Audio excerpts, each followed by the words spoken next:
Are the Dallas Cowboys making a mistake by switching Micah Parsons to a full-time defensive end? All that and more in this episode of the Locked On Cowboys podcast. You are Locked On Cowboys, your daily Dallas Cowboys podcast. Part of the Locked On Podcast Network, your team every day. Locked on Cowboys. Locked on Cowboys. Welcome back to the Locked On Cowboys podcast, part of the Locked On Podcast Network, your team every day. We'd like to thank you for making us your first listen of the day. This episode is sponsored by BetterHelp. BetterHelp connects you with a licensed therapist who can take you on that journey of self-discovery from wherever you are. Visit betterhelp.com/lockedon today to get 10% off your first month. I am your host, Marcus Mosher. You can follow me on Twitter at Marcus_Mosher. Joining me today, as always, is Landon McCool. You can check him out on Twitter at McCoolBCB. Today, we are getting to your Twitter questions. And Landon, let's start with this first one from Dan. He wants to know, I think releasing that Micah Parsons' full-time switch to defensive end was a bad idea. Isn't that tipping your hand by letting folks know where he's going to be coming from? I mean, he played like almost 1,000 snaps on the line of scrimmage last year. I think people know he's coming, right? I actually think that the strategic aspect of releasing that information was about making sure that it came out after the draft, and they did that. That's really where I felt like it could have had an effect, right? Because if it could influence, the positional needs, knowing, that he's being moved to full-time defensive end may open up the idea that the Cowboys wanted, not that anyone was surprised that the Cowboys drafted a linebacker, but I think that it could have, kind of tipped their hat a little bit more, tipped their hand a little bit more, that they could be interested in drafting a defensive end. I mean, a linebacker. So I don't know that there's a lot of, we can have a conversation about whether or not like there's you're not using Micah Parsons to his full extent by not playing him, on both spots. But I think as far as like strategy and kind of tipping off what Micah Parsons is going to do next year, I don't think anyone's going to be surprised when he lines up. To me, it's just telling Micah Parsons. It probably helps him more than anybody else because now you've seen he's starting to get his body ready to be him. He was already a full-time defensive end. Let's just be clear. There was some times where instead of going to the bench to get a breather, he would go play linebacker, which I think is kind of funny.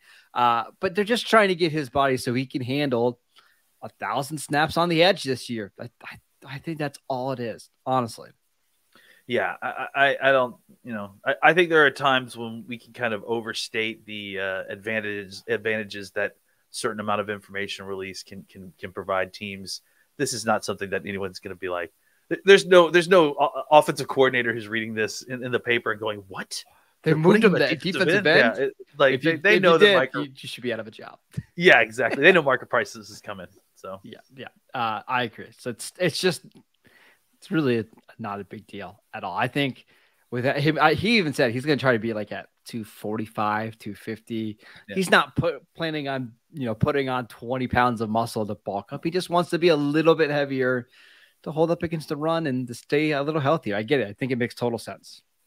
Yeah, absolutely. It makes a lot of sense. And the information being released, like I said, more related to the draft, not so much of a tip-off for offensive coordinator. Exactly. All right, let's get to some more questions. This one from Clayton. He wants to know, do you think the Cowboys should bring in a veteran running back?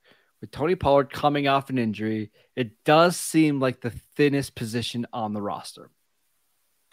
I mean, I wouldn't be shocked if they did, but they brought in a veteran running back already. I think that there's certainly room for one more if you wanted to add one more, and then to see how things kind of suss out a little bit in training camp. But I also think that it's not like it's not a time sensitive thing. You've got time, there's plenty of reps to go around. You've got running backs that you want to see kind of run the football. You want to see Malik Davis and Rico Dowdle. I almost said Gators again. You got it. Rico Dowdle running the football. So you want to give those guys opportunities to and Deuce Vaughn. Yeah, and obviously those guys, right? Deuce Vaughn and Hunter Lipke. I mean, you do want to see those guys. That's clear. But like even beyond them, there's other veteran guys that you probably would rather like to see in training camp just to see what you've got before you kind of maybe you get a couple weeks in and you're like, okay, this may not be enough for week 1. Let's go out and get, another body out here who could really help us. Yeah, and I don't think anybody's banging down the door for Kareem Hunt or Leonard Fournette or Ezekiel Elliott right now, right? Like, it's May 9th. Yeah. There's going to be running backs available in free agency 2 months from now. I can promise you. And there's going to be running backs via trade if you want to go get one 3 months from now, 4 months from now. So I agree with the assessment of all the spots on the roster. I think running back is probably the thinnest, right? Because it's really Tony Pollard and just a bunch of dudes in our small running back. But you can get by right now. It's not the biggest issue in May to have, maybe a whole RB2 or RB3. You got to remember, guys, that there are certain positions that if you need to go out and get a replaceable starter, like you can go out and get a replaceable starter at running back any time of the year, 365 days a year. There's somebody out there who can run the ball at least reliably, probably on the street. And if not, like you mentioned, there is. Don't worry, options. there always is. Yeah, and there's also trade options if you want an upgrade, and even beyond that too, there's still cut down days. There's going to be some decent players that are going to get cut on cut down days. And running backs are definitely someone that falls into the categories of a position of where a quality player could potentially get cut on cut down days. So there's still plenty of time to add another reliable running back at any point before the regular season. I would also say there's some other teams out there that are still deciding what they want to do for the running backs. Like we've heard whispers that maybe the Vikings are going to cut Dalvin Cook because he has such a high cap number. We'll see about Joe Mixon in Cincinnati. So Derrick Henry, there's been talked about Derrick Henry being offloaded. Yeah, so there's lots of names around there. If you're willing to be patient, that is a position that you can upgrade very cheaply 3 months from now, maybe 4 months from now. It's okay to be patient there. Lena, let's get to some more questions, including which player might be a surprise not to make the 53-man roster next. This episode is brought to you by BetterHelp. It's so easy to get caught up in everyone else's needs and that you never take a time to think about what your needs are and take care of yourself. But when we spend all of our time giving, it can leave us feeling stretched, thin, and burned out. Therapy can give you the tools to find more balance in your life so that you can keep supporting others while you support yourself. If you're thinking of giving therapy a try, please check out BetterHelp. It's entirely done online. It's designed to be convenient, flexible, and suited to your schedule.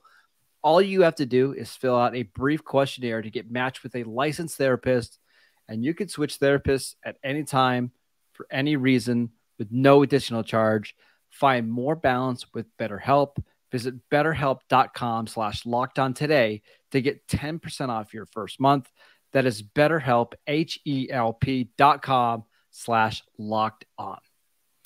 I want to thank you for making Locked On Cowboys your first listen of the day. Every day or tomorrow, we're going to be answering even more of your Twitter questions. We got so many of them, so make sure you guys tune back in tomorrow. Lena, let's get to this question from Mike. He wants to know, who is your surprise player to make the 53-man roster and then to not make the 53-man roster? Well, I think if we're going to do surprises to not make the 53-man roster, I think that's a little easier, actually. Well, let's see what your name is.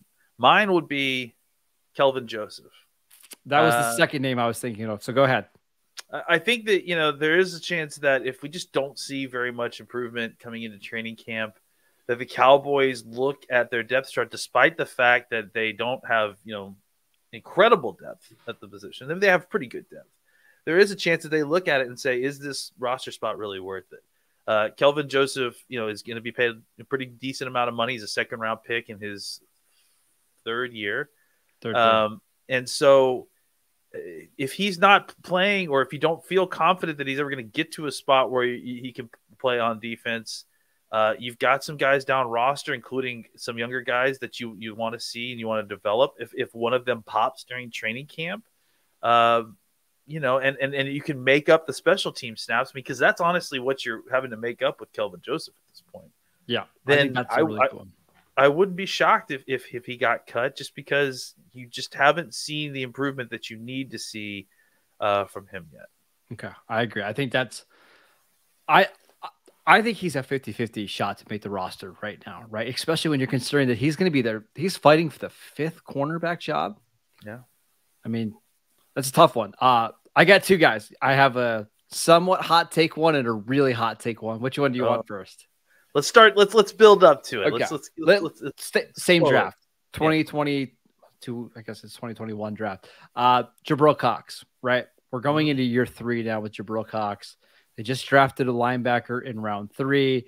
They brought back Leighton Vander Esch. They have Damone Clark. I think it's between him and Devin Harper for kind of that last linebacker spot in the roster. And given that Devin Harper was drafted to be a special teams guy, I won't be surprised if Jabril Cox just doesn't make the 53-man roster. Yeah, I mean, I'm genuinely shocked. I would be genuinely shocked, but not because of what we've seen on the field, more just because of what we all kind of expected of him, right? Yes. But it's I mean, honestly, we just have not seen him do anything, and he hasn't really made it on the field very often. Which, you can blame coaches if you want, but honestly, they're seeing something that means that they don't want to put him out there, and that Damone Clark instantly was above him in the depth chart, like as soon as he was healthy. Yeah. So that doesn't read well for Cox. So yeah, I definitely think that he's someone that should be on this list. All right, here's my hot take one. I'm not sure how much I believe it, but I'm gonna go ahead with it anyways, which is always a great place to start. No, Jalen Tolbert. Going into year 2. Yeah. Okay. I mean, you don't cut 3rd-round picks going into year 2 very often, but remember, let's think about the situation here. Your top 3 wide receivers are set in stone. There's no moving CeeDee Lamb, Brandon Cooks, and Michael Gallup. That means your 4th, 5th, and 6th receiver spots, all 3 of those guys have to play special teams. I'm going with the assumption that Kevontae Turpin is going to be one of those guys. And I've got a feeling that 5th receiver is probably going to be, whether it's Jalen Brooks or one of the undrafted free agents, somebody with a little bit more size that can do some blocking stuff to replace that Noah Brown role. If Jalen Tolbert isn't getting on the field as a receiver and he's not offering you anything as a special teams player, I could see somebody like Simi Fehoko just beating him out and taking a spot on the roster. Easily. I mean, honestly, like beating him out, like Tolbert's got to beat him out. Like he's got to catch up to Fehoko, right? Look, I think Fehoko has some disadvantages here. He wasn't drafted by this administration. He's been on the field he's been on the team for a little bit, and he's had his opportunities.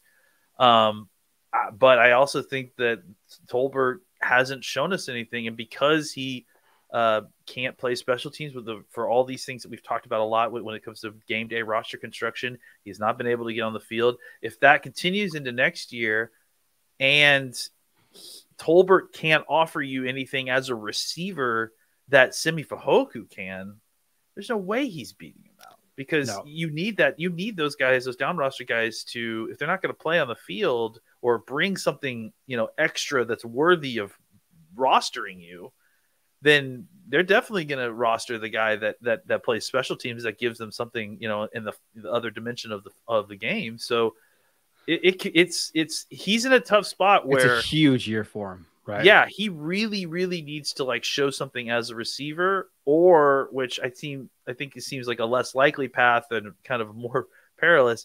He needs to have grown leaps and bounds as a potential special teams player, which honestly, I think it probably is easier for him to go the route of showing something as a receiver, because at least he has experience. Well, and the other thing I want to mention is not only is he competing with Simi Fehoko for that spot, he's also competing with all these other receivers that might get cut. Like the name that I keep coming back to is Cedric Wilson, who seems like he's not going to make the Miami roster. And the Cowboys might look at it hey, here's Cedric Wilson, who knows our system. He knows our system. We know that he can play with Dak, right? And he can play all 3 spots, and he can help us in the return game if we need him there. And he plays special teams.